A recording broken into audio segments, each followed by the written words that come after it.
பழிவாங்குகிற படலத்தை விஜய் அரசு துவங்கி இருக்கிறது. வழக்குகளுக்கு அஞ்சி ஓடுகிற இயக்கம் அல்ல திராவிட முன்னேற்ற கழகம். இப்போது ஆளுகிற அரசிலே அமைச்சராக இருக்கக்கூடிய ஒரு அமைச்சர் போதைப் பொருள் பயன்படுத்துகிறார். அவர் மீது எந்த நடவடிக்கையும் இல்லை. வீடு புகுந்து ஒரு சட்டமன்ற உறுப்பினர் ஒருவரை மிரட்டுகிறார். அவர்கள் மீது எந்த நடவடிக்கையும் இல்லை. இந்த போராட்டத்திலே பங்கேற்று எதிர்க்கட்சி தலைவர் அவர் பேசிய மொத்த கருத்தையும் விட்டுவிட்டு கீழே இருப்பவர்கள் எழுப்பிய கேள்விக்கு அவர் பதில் சொல்கிறார். அவ்வளவுதான். ஆனா இப்ப இதுக்கு என்ன வழக்கு நீங்க தொடுப்பீங்க? எதன் பொருட்டு வழக்கு தொடுப்பீங்க?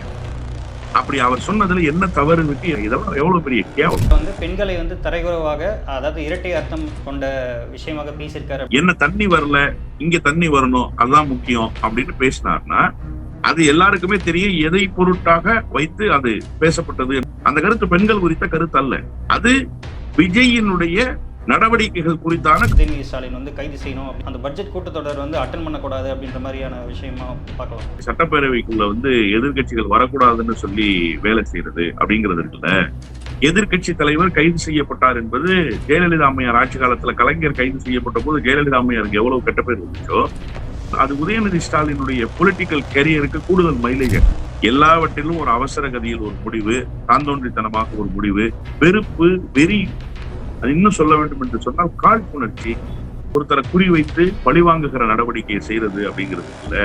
அது விஜய் இடத்துல ரொம்ப கப்பி போயிருக்கு.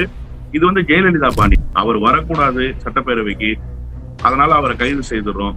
கரூருக்கு போகும்போது செந்தில் பாலாஜி இருக்கக்கூடாது, சட்டப்பேரவைக்கு போனா உதயநிதி ஸ்டாலின் இருக்கக்கூடாதுன்னா ஒரு செந்தில் பாலாஜி தானே இருக்காரு கரூர்ல. உதயநிதி ஸ்டாலின் கைது செய்யப்பட்டா நாளைக்கு சட்டப்பேரவையினுடைய நடவடிக்கைகள் வேறு மாதிரியாகும். தமிழ் மின் நேயர்களுக்கு வணக்கம். இன்று நம் நேர்காணலில் இணைந்திருப்பவர் திராவிட வெற்றி கழகத்தின் முதன்மை செயலாளர் மரியாதைக்குரிய திரு வல்லம் பஷீர் அவர்கள். வணக்கம் சார். வணக்கம் சார். நேற்று தஞ்சாவூரில் காவிரி நீர் விவகாரம் தொடர்பாக திமுக நடத்திய ஆர்ப்பாட்டத்தில் உதயநிதி பேசிய பேச்சு பெரிய சர்ச்சையாக இருக்குது. அதுக்கு உடனே இன்று காலையே நடந்த கைது நடவடிக்கை இப்போ நடந்துகிட்டு இருக்கு. எப்படி சார் பார்க்குறீங்க? பழிவாங்குகிற படலத்தை விஜய் அரசு துவங்கி இருக்கிறது என்றுதான் இதை புரிந்து கொள்ள வேண்டும். அந்த பேச்சு ஏற்புடையதா இல்லையா என்பது ஒரு புறம் இருக்கட்டும்.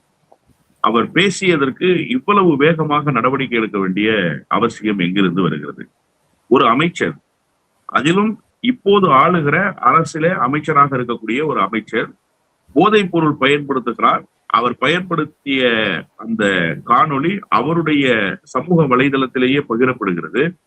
அது போதைப் பொருள் தான் என்பதை உறுதி செய்வதற்கு பல்வேறு நபர்கள் அவர்களுடைய அனுபவத்தை, அவர்கள் ஏற்கனவே இது போன்ற விவகாரங்களில் ஈடுபட்டவர்கள் எப்படியெல்லாம் இருப்பார்கள் என்பதையெல்லாம் உதாரணமாக சொன்னதற்கு பிறகும் அவர் மீது எந்த நடவடிக்கையும் இல்லை. வீடு புகுந்து ஒரு சட்டமன்ற உறுப்பினர் ஒருவரை மிரட்டுகிறார். அந்த காணொளி காட்சி வெளியாகிறது. அவர் அந்த மிரட்டிய நபரிடத்திலே கைபேசி வழியாக பேசுகிற போது உன்னை தொலைச்சு கட்டிடுவேன்னு சொல்றாரு.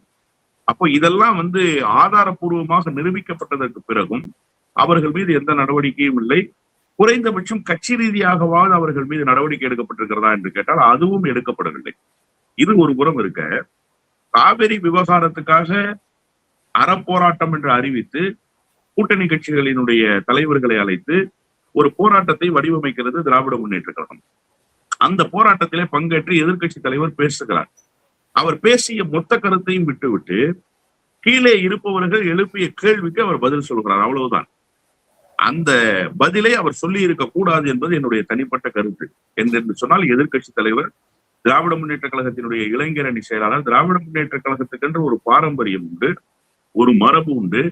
அத்தகைய நிலையில் இருந்து கொண்டு அவர் இதை பேசி இருக்க கூடாது என்றுதான் நான் பார்க்கிறேன். ஆனால் அவர் அதை பேசினார். தண்ணி வருது அப்படிங்கிற, தண்ணி வர்றதை பத்தி அவருக்கு கவலை இல்லை, அங்க தண்ணி வந்தா போதும் அப்படின்னு அவரு பேசி இருக்க கூடாது. ஆனால் பேசிவிட்டார்.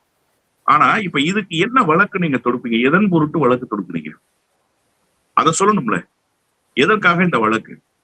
என்ன தண்ணி வரல, இங்க தண்ணி வரணும், அதுதான் முக்கியம் அப்படின்னு பேசினார்னா அதுக்காக ஒரு வழக்கு. அப்படின்னா அப்படி அவர் சொன்னதுல என்ன தவறு இருக்கு, என்ன தவறாக குறிப்பிட்டு விட்டார்னு நீங்க வழக்குல பதிவு பண்ணுவீங்க. இதெல்லாம் எவ்வளவு பெரிய கேவலம். இதை ஏன் இந்த அரசு ஆக்சுவலா அந்த மகளிர் அணி கொடுத்த புகார்ல பெண்களை தரைகுறவாக, அதாவது இரட்டை அர்த்தம் கொண்ட விஷயமாக பேசியிருக்காரு அப்படின்னு சொல்லி குறிப்பிட்டிருக்காங்க. அங்க பெண்கள் குறித்து எதுவுமே பேசலையே. பெண்கள் குறித்த, விஜய் குறித்த செய்தி அது எல்லாருக்குமே தெரியும் எதை பொருட்டாக வைத்து அது பேசப்பட்டது என்று சொல்லி. பெண்கள் குறித்து எந்த செய்தியும் சொல்லப்படவில்லையே. பெண்கள் குறித்த கருத்தா அந்த கருத்து? அந்த கருத்து பெண்கள் குறித்த கருத்து அல்ல.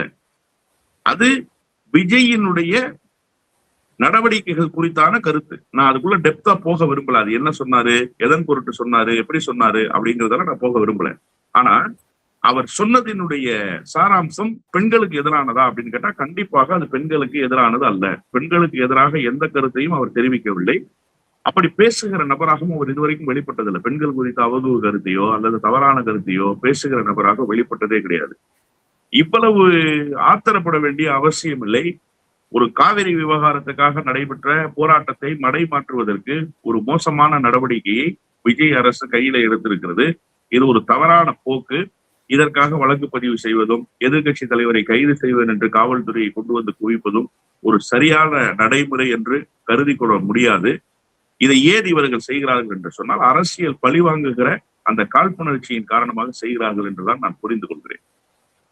ஆக்சுவலாக நாளைக்கு வந்து தாவேக அரசோட வந்து முதல் பட்ஜெட் வந்து தாக்கல் செய்ய இருக்காங்க. ஆக்சுவலாக இதுக்கு முன்னாடி வந்து செய்திகளாக பேசப்பட்டது என்னென்னா, செந்தில் பாலாஜி வந்து ஃபஸ்ட்டு வந்து கரூருக்கு விஜய் போகிறதுக்கு முன்னாடி கைது பண்ணணும் அப்படின்ற மாதிரி ஒரு விஷயம் சொல்லப்பட்டது. அடுத்து வந்து பட்ஜெட் கூட்டத்தொடருக்கு முன்னாடி வந்து திரும்பவும் வந்து செந்தில் பாலாஜி மீது இந்த ஊழல் புகார்கள் இதெல்லாம் வந்து அதனால் பட்ஜெட் கூட்டத்தொடருக்கு முன்னால் வந்து கைது செய்யணும் அப்படின்ற மாதிரி சொல்லப்பட்டது. இப்போ வந்து நாளைக்கு வந்து பட்ஜெட் கூட்டத்தொடர் இருக்கும்போது உதயநிதி ஸ்டாலின் வந்து கைது செய்யணும் அப்படின்ற மாதிரி நடவடிக்கைகள்லாம் போயிட்டுருக்கு. ஸோ அந்த பட்ஜெட் கூட்டத்தொடர் வந்து அட்டன் பண்ணக்கூடாது அப்படின்ற மாதிரியான விஷயமா பார்க்கலாமா? அதாவது எதிர்கட்சிகளை முடக்குவது என்பது ஜனநாயக மரபல்ல. ஏன் அவர்கள் அந்த சட்டப்பேரவையில் வந்து அவர்களுடைய பணியை அவர்கள் ஆற்றிவிட்டால் என்ன உங்களுக்கு குறைந்து விடும் அப்படிங்கிறது தான் இப்போது இருக்கக்கூடிய பிரதானமான கேள்வி. இப்போ எதிர்கட்சிகளே இல்லாமல் சட்டப்பேரவையை நடத்தணும், எதிர்கட்சிகளை உள்ள வச்சு பூட்டிட்டு நான் சட்டப்பேரவையை நடத்துவேன் அப்படின்னு வெளியில வந்து வசனம் பேசுறது, ஆனா வந்து சட்டப்பேரவைக்குள்ள வந்து எதிர்கட்சிகள் வரக்கூடாதுன்னு சொல்லி வேலை செய்யறது அப்படிங்கிறது இருக்குல்ல, அது உண்மையிலேயே இந்த அரசு ஒரு அச்ச உணர்வோடு தான் சட்டப்பேரவையை அணுகுகிறது என்பதைத்தான் வெளிக்காட்டுகிறது. இப்போ பட்ஜெட் கூட்டத்தொடர் ஏற்கனவே வேளாண் துறை அமைச்சர் திருப்பதியில போய் ஆசீர்வாதம் எல்லாம் வாங்கிட்டு வந்துட்டாரு வெங்கடாஜலபதி கிட்ட. அடுத்தடுத்து இப்ப கூட்டத்தொடர்கள் நிகழப்போகுது. இப்ப எதிர்கட்சிகள் வந்து தங்களுடைய கருத்தை பதிவு செய்தாகத்தானே வேண்டும். பட்ஜெட் கூட்டத்தொடர் தானே. இப்ப இந்த 60 நாட்களாக இந்த அரசு என்ன செய்திருக்கிறது என்பதையாவது அவர்கள் பேசியாக வேண்டும் அல்லவா? எதிர்கட்சிகளுடைய குரலை ஒலிக்க கூடாது என்று ஒரு வேலையை திட்டமிட்டு தாவேக அரசு செய்யுமேயானால், முதலமைச்சர் செய்வாரேயானால் அது எப்படி ஒரு சரியான அணுகுமுறையாக இருக்கும்? இன்னொரு முக்கியமான விஷயம், இந்த அரசு தவறான கணக்கு போடுது. உதயநிதி ஸ்டாலின் கைது செய்யப்பட்டால் அது உதயநிதி ஸ்டாலினுடைய பொலிட்டிக்கல் கேரியருக்கு கூடுதல் மைலேஜ் ஆயிடும். எதிர்கட்சி தலைவர் கைது செய்யப்பட்டார் என்பது ஜெயலலிதா அம்மையார் ஆட்சி காலத்துல கலைஞர் கைது செய்யப்பட்ட போது ஜெயலலிதா அம்மையாருக்கு எவ்வளவு கெட்ட பேர் வந்துச்சோ, அதே மாதிரி எடப்பாடி ஆட்சி காலத்துல பல்வேறு வழக்குகள், ஒரு வழக்கு எனக்கு தெரிஞ்சு ஜெயலலிதா அம்மையாருடைய கடைசி காலத்துல அண்ணன் மு க ஸ்டாலின் மேல பதிவு பண்ணாங்க. கமிஷனர் ஆபீஸ்ல வழக்கு பதிவு பண்ணாங்கன்னு தெரிஞ்ச உடனே இவர் என்ன பண்ணார், புறப்பட்டு கமிஷனர் ஆபீஸ் போயிட்டார். என்னை கைது செய்யுங்க, என் மேல புகார் வந்திருக்குன்னு சொல்லியிருக்காங்க அப்படின்னு. கமிஷனர் கொஞ்சம் தடுமாறிட்டாரு. சார் இல்ல சார், நீங்க போயிட்டு வாங்க, நாங்க சொல்லி அனுப்புறோம் அப்படின்னு சொல்லிட்டாரு. அப்ப அந்த மாதிரி எல்லாம் வந்து வழக்குகளுக்கு அஞ்சி ஓடுகிற இயக்கம் அல்ல திராவிட முன்னேற்ற கழகம். இப்போ இது யாருக்கு கூடுதலான மைலேஜை கொடுக்கும்னா எதிர்கட்சிக்கு தான் கூடுதலான மைலேஜை கொடுக்கும்.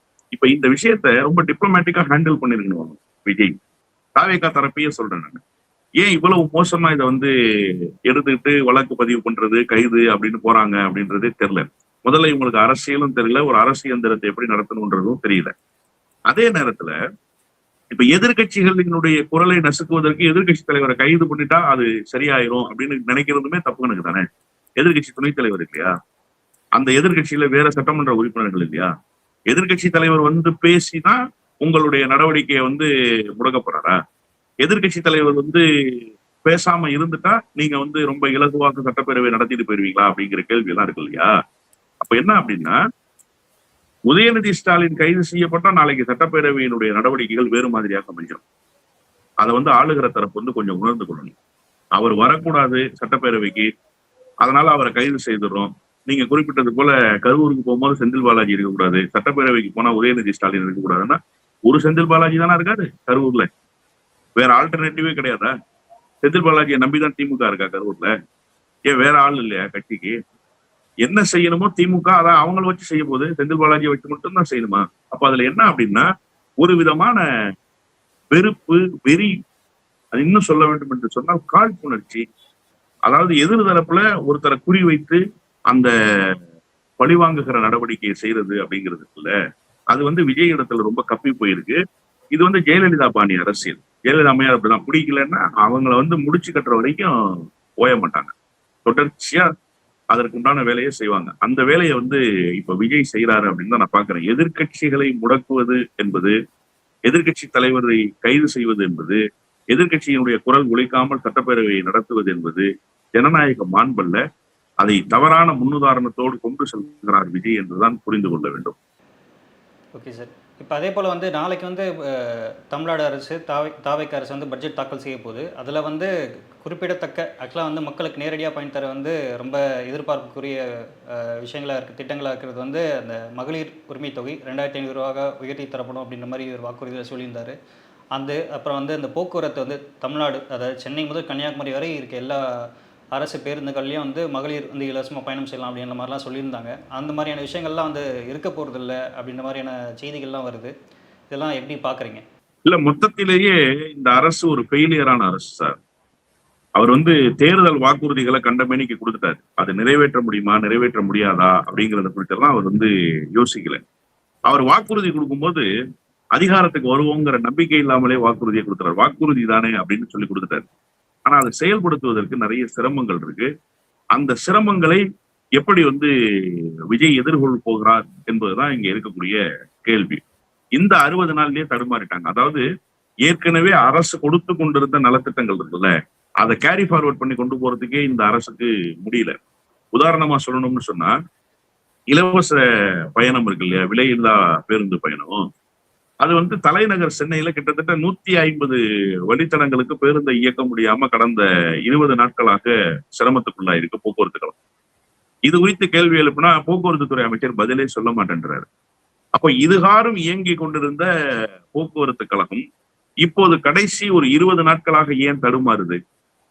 பிரச்சனைன்னு வந்தா துவக்கத்தில இருந்து வந்திருக்கணும். இது வரைக்கும் திமுக அரசு இருந்த போது அந்த பிரச்சனை வந்ததா? இல்ல.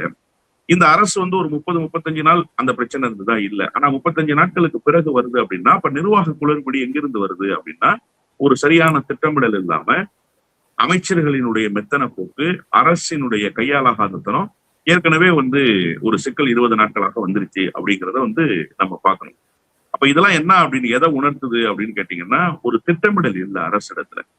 திட்டமிடல் இல்லைன்றதை தாண்டி நிதி ஒதுக்குவதுல பெரும் சிரமம் இருக்கு.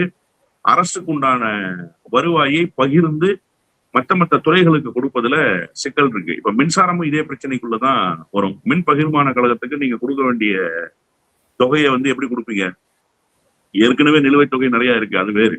கரண்ட் பில் கூட வருது அப்படின்ற பிரச்சனை எல்லாரும் ஃபேஸ் பண்ணிக்கிட்டு இருக்காங்க. இல்ல, அதுதான் பொதுவாவே ஒரு நிர்வாக திறன்கிறது இல்லாம போச்சுன்னா ஒரு அரசு எப்படி மோசமாக போகுங்கிறதுக்கு ஒரு உதாரணமாக இந்த அரசு இருக்கு. அப்போ இந்த பட்ஜெட்ல நீங்க முதல் பட்ஜெட்டை தாக்கல் செய்ய போறீங்க. இந்த பட்ஜெட்ல என்ன தேர்தல் வாக்குறுதிகளை கொடுத்தீங்களோ அது குறித்து எதையாவது ஒண்ணு நீங்க இன்னைக்கு சட்டப்பேரவை கூடிய உடனேயே நிறைவேற்ற வேண்டிய கட்டாயத்துல இருக்கீங்க. இன்னைக்குன்னா நாளைக்கு சட்டப்பேரவை கூடுகிற போது. அப்போ அது குறித்த ஏதாவது செய்திகள் இருக்கா அப்படின்னு கேட்டா, அது குறித்த செய்திகளை பேசுவதற்கு கூட அரசு தயாராக இல்லை. அதுக்கான திட்டமிடல், அப்படி திட்டமிடல் இருந்திருந்தா ஏற்கனவே அமைச்சரவை கூட்டத்தை கூட்டி, அதிகாரிகள் கூட்டத்தை கூட்டி என்ன பண்ண போறோம்ன்ற ஒரு திட்டமிடல செய்திருக்கணும். நிதியமைச்சரை வைத்துக் கொண்டு என்ன சிக்கல் இருக்கு, என்ன சிரமம் இருக்கு அப்படின்றத பிராக்டிக்கல் டிஃபிகல்ட்டி என்னன்றத முதலமைச்சர் கேட்டிருந்திருக்கணும். அப்படியெல்லாம் எதுவும் கேட்டது மாதிரி தெரியல. அவர் காலையில கிளம்பி வர்றாரு, இப்ப 2 நாளா டூர் போய் மேல ஏறி பாலத்தை பாக்குறாரு, அப்புறம் சென்கோவைன் கம்பெனிக்கு போறாரு, டஸ்டர் கார் ஓட்டி பாக்குறாரு, வீட்டுக்கு போயிடுறாரு. அப்ப இது மாதிரியான ஒரு நடவடிக்கைக்குள் இருக்கிற ஒரு முதலமைச்சர், ஒரு பாசாங்கு காட்டுகிற அரசு பட்ஜெட்டில் எதுவும் கவர்ச்சிகரமாக மக்களுக்கு அறிவிக்காது என்றுதான் நான் பார்க்கிறேன். அதை கடந்து கொடுத்த வாக்குறுதிகளையே நிறைவேற்ற முடியாமல் ஒரு பெரிய தடுமாற்றத்துக்கு ஆளாவார்கள். மிக முக்கியமான காரணம் நிதி நெருக்கடிக்கு இந்த அரசு உள்ளாகி இருக்கிறது. நிதி மேலாண்மையில இந்த அரசு கவனம் செலுத்த தவறி இருக்கிறது. அதனுடைய விளைவாக நான் குறிப்பிட்டு சொன்ன போக்குவரத்து கழகம் உட்பட நட்டத்திலே போய் கொண்டிருக்கிற அரசு நிறுவனங்களை, குறிப்பாக அரசினுடைய நலத்திட்டங்களை செயல்படுத்துவதிலே ஈடுபட்டிருக்கக்கூடியவர்களை இவர்களால் திருப்திப்படுத்தவும் முடியாது. அடுத்த கட்டத்துக்கு எடுத்துச் செல்வதற்குண்டான பணிகளையும் இவர்களால் செய்ய முடியாது. எனவே இந்த பட்ஜெட் ஒரு ஏமாற்றத்துக்குரிய பட்ஜெட்டாகத்தான் அமையும். அதே போல் வந்து இப்போ நீங்கள் சொன்ன மாதிரி வந்து தொடர்ச்சியாக அவர் வந்து தினமும் வந்து கிட்டத்தட்ட ஆய்வுகள் மேற்கொண்டுகிட்டு இருக்காரு. கத்திப்பாறை பாலமாகட்டும், அதுக்கப்புறம் வந்து மெட்ரோ ஸ்டேஷன் ஆகட்டும், நேற்று வந்து செயின்ட் கோபைன் கம்பெனி ஆகட்டும். இப்போ வந்து இதெல்லாம் வந்து இப்போ தெரியுதா அப்பா யாருன்னு அப்படின்ற மாதிரியான தொடர்ச்சியாக அந்த கருத்துக்கள்லாம் வந்து சோஷியல் மீடியாவில் பகிரப்படுது. இதை எப்படி பார்க்குறீங்க? தமிழ்நாட்டினுடைய வளர்ச்சியில் பெரும் பகுதி திராவிட முன்னேற்ற கழகத்துக்கு மட்டுமே சொந்தமானது. நீங்க ஒரு 100 விழுக்காடுன்னு மொத்த மதிப்பெண் கூட்டிங்கன்னா அதுல ஒரு 65 விழுக்காடு திராவிட முன்னேற்ற கழகம் கொண்டு வந்த நலத்திட்டங்கள் தான். உட்கட்டமைப்பை மேம்படுத்தியது திராவிட முன்னேற்ற கழகம் தான். 35 விழுக்காடு அதுல அதிமுகவுக்கும் பங்கு இருக்குது. அதிமுகவுக்கு பங்கு இல்லைன்னு நான் சொல்ல மாட்டேன். நீங்க அதை போய் பார்வையிடுறீங்க. அப்போ அதற்கு முன்பு இந்த முதலமைச்சர்கள் என்ன செய்திருக்கிறார்கள் என்பதை கேட்டுவிட்டாவது நீங்க அங்க போகணும்ல. இப்படி ஒரு சூழல் இருக்கு அப்படிங்கிறது விஜய்க்கு தெரியுமா? இந்த செங்கோபை நிறுவனம் திமுக கொண்டு வந்ததுன்னு தெரியுமா? இந்த பாலத்தினுடைய உட்கட்டமைப்பை உருவாக்கியது திமுக அவருக்கு தெரியுமான்னா அவருக்கு அதுவே தெரியாது. இப்ப சமூக வலைதளத்துல ஏன் அப்பா அப்படிங்கிற அந்த விஷயம் பேசப்படலாம். இவர் என்ன பண்றாருன்னா, உங்க அப்பா எங்க அப்படின்னு கேட்டு அவர் சட்டப்பேரவைக்கு வரலன்ற அவர் மக்கள் மனங்களில் நிறைந்திருக்கிறார். நீங்க போன அந்த நிறுவனங்களினுடைய அடித்தளத்தில் அவர் இருக்கிறார். அதைதான் சமூக வலைதளத்துக்குள்ள சொல்றாங்க. இப்ப இத வந்து விஜய் கொஞ்சம் கவனமாக உள்வாங்கணும். ரொம்ப எளிதா இந்த விஷயத்த கடந்து போயிடக்கூடாது. சோசியல் மீடியால ஒரு இது அப்படின்ற மாதிரி போயிடக்கூடாது. என்ன காரணம் அப்படின்னு கேட்டா, இதுதான் ஒரு பெரிய தாக்கத்தை வந்து உருவாக்கும். நீங்க பாருங்க, நீங்க பேசியது பூமராங்க உங்க பக்கம் வந்து திரும்பி நிக்குது இல்லையா? இதை நீங்க வந்து உணரணும். பேசுவதற்கு முன்பாக கொஞ்சம் உணர்ந்து கொண்டு பேசணும். எந்த ரீல்ஸ் கொண்டு நீங்க வந்து இளைஞர்களை கவரலாம்னு நினைக்கிறீங்களோ அந்த ரீல்ஸ் கொண்டே உங்களை கடுமையாக விமர்சிக்கக்கூடிய ஒரு சூழல் இன்றைக்கு வந்திருக்கு. நீங்க என்னன்னு பாத்தீங்கன்னா, காலச்சக்கரம் வந்து சுழண்டு கொண்டே இருக்கும், ஒரே இடத்துல நிக்காது. எதை கொண்டு நீங்கள் எதிர்தரப்பு மீது விமர்சனத்தை வைக்கிறீர்களோ அந்த ஆயுதத்தை கொண்டு இன்றைக்கு எதிர்தரப்பல்ல பொதுவான மக்கள் உங்கள் மீதான விமர்சனத்தை வைக்க துவங்கி இருக்கிறார்கள் என்றுதான் நான் பார்க்கிறேன். இறுதி கேள்வி, அதாவது வந்து பட்ஜெட் கூட்டத்தொடருக்கு பிறகு வந்து முக்கியமாக 4 அமைச்சர்கள் அவங்க வந்து பதவி பறிக்கப்படும் அப்படின்ற மாதிரியான செய்திகள்லாம் இப்போ தொடர்ந்து வந்து பார்க்குறோம். எப்படி சார் பார்க்குறீங்க இதை? இல்ல, அமைச்சரவையில் மாற்றம் இருக்கும்னு சொல்றாங்க. அதாவது நான் வந்து இடைத்தேர்தலுக்கு பிறகாக ஒரு மாற்றம் இருக்கும் அப்படின்னு தான் எதிர்பார்த்தேன். ஆனா இடைத்தேர்தலுக்கு முன்பாகவே மாற்றம் இருக்கும் அப்படின்றாங்க. செயல்படாத அமைச்சர், செயல்படுகிற அமைச்சர் அப்படின்னு வகைப்படுத்தினா எல்லா அமைச்சர்களுமே செயல்படாத அமைச்சர்கள் தான். இந்த காவிரி விவகாரத்துல கேள்வி எழுப்புனா புஷி ஆனந்த் வந்து ஓடுறாரு. அவர் என்ன பெரிய செயல்படுகிற அமைச்சரா? ஒரு செயல்பாடும் இல்லை. பிடபிள்யூடில ஃபைல்ஸே மூவ் ஆக மாட்டேங்குது சார். பிடபிள்யூடி மினிஸ்டர் யாரு? ஆதவர்ஜன். அவர் என்ன பெரிய செயல்படுகிற அமைச்சர்? அவரும் செயல்படாத அமைச்சர். முதலமைச்சரே செயல்படாம இருக்கிற போது வேற அமைச்சர்கள் எப்படி செயல்படுவாங்கன்னு எதிர்பார்க்க முடியும்? போக்குவரத்து துறை அமைச்சர் செயல்படுறாரா? இல்ல. சட்டத்துறை அமைச்சர் செயல்படுறாரா? இல்ல. எந்த அமைச்சரும் செயல்படுறது இல்லை. பல துறைகளுக்கு எந்த அமைச்சர் எந்த பொறுப்புல இருக்கிறாங்கன்றதே தெரியல. இப்படியான நிலைதான் இருக்கு. அப்போ இந்த அமைச்சரவை மாற்றம் எதற்கு? தவறு செய்துட்டாங்க அப்படின்னா இங்க எந்த அமைச்சர் தவறு செய்யல, எல்லா அமைச்சரும் தவறு செய்துட்டு தான் இருக்காங்க. அப்ப ஏதோ ஒரு காரணத்தை சொல்லி அமைச்சரவை மாற்றத்துக்கு தயாராகி கொண்டிருக்கிறார்கள். இப்ப வந்து ஒரு கோஷ்டி பூசல் உருவாகி இருப்பதாக ஒரு செய்தி இருக்கு. ஆதவ் தரப்பு ஒரு அணியாகவும், செங்கோட்டையன் தரப்பு ஒரு அணியாகவும், ராஜமோகன் தரப்பு ஒரு அணியாகவும் இயங்கிக் கொண்டிருக்கிறார்கள். அதில் யாருக்கு ஜாக்பாட் அடிக்க போகிறது, யாரை கலட்டி விட போகிறார்கள் என்பது தெரியவில்லை. ஆனால் இந்த அமைச்சரவை மாற்றத்துக்கான அறிகுறிகள் தென்படுவதாகத்தான் நான் பாக்குறேன். அந்த போதைப் பொருள் பயன்படுத்தியதாக சரத்ன்னு ஒரு அமைச்சர் இருந்தாரு, அப்போதே அவரை மாற்றி இருக்க வேண்டும். அவரை மாற்றல. அதுக்கு பல காரணங்கள் சொல்கிறார்கள். இப்போது அவரை மாற்றுவதற்கான சூழல் வந்திருப்பதாக சொல்றாங்க. நீங்க வந்து எதன் பொருட்டு இந்த அமைச்சரவை மாற்றம்? அதான் ஜெயலலிதா பாணி அரசியல். அதான் நான் தொடக்கத்துல இருந்தே சொல்லிக்கிட்டே இருக்கேன். திடீரென அமைச்சர்களை மாற்றுறது, திடீரென புதிய அமைச்சர்களை போடுறது, எதற்காக நீக்கணும்னு சொல்றது இல்லை, எதற்காக புதிய அமைச்சர்களுக்கு புதிய பொறுப்புகளை கொடுத்தோம்னு சொல்றது இல்லை. எல்லாவற்றிலும் ஒரு அவசர கதியில் ஒரு முடிவு, தாந்தோன்றித்தனமாக ஒரு முடிவு, என்னுடைய முடிவை யாரும் எதிர்க்கக்கூடாது, எதிர்கேள்வி கேட்கக்கூடாது என்கிற அடிப்படையிலான முடிவு, இப்படி போய் கொண்டிருக்கிறார் விஜய் என்றுதான் நான் பார்க்கிறேன். சரி, ஓகே சார். அதாவது பல்வேறு கருத்துக்கள் வந்து இப்போ நம்பிக்கை. மிக்க நன்றி சார். நன்றி.